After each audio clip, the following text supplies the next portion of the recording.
Those bills were announced today here at the Capitol on the same day as jury selection beginning in the trial of the accused Pittsburgh synagogue mass shooter. But people who were here at a news conference today said that hate of any kind cannot be tolerated.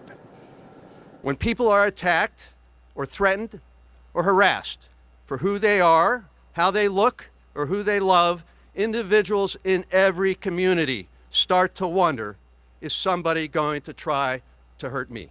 Representative Dan Frankel says hateful thinking led to the deadly 2018 mass shooting at a Pittsburgh synagogue. But he also said the state's existing hate crime laws do not protect everyone. It excludes people on the basis of their sexual orientation, gender identity, and expression, and excludes people with disabilities. One bill Frankel is sponsoring would reverse that. Another would require law enforcement to receive training to help officers better identify and investigate hate crimes. It's tracked to a certain extent, but not enough.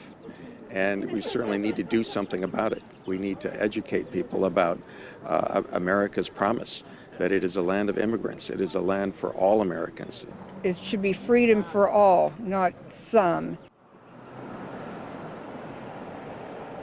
One of the proposed laws would also require someone convicted of a hate crime to receive diversity training or education or commit some sort of public service that would reflect the group they targeted as part of that hate crime. This would be a condition of parole or probation. In Harrisburg, Tom Lehman, WGAL News 8.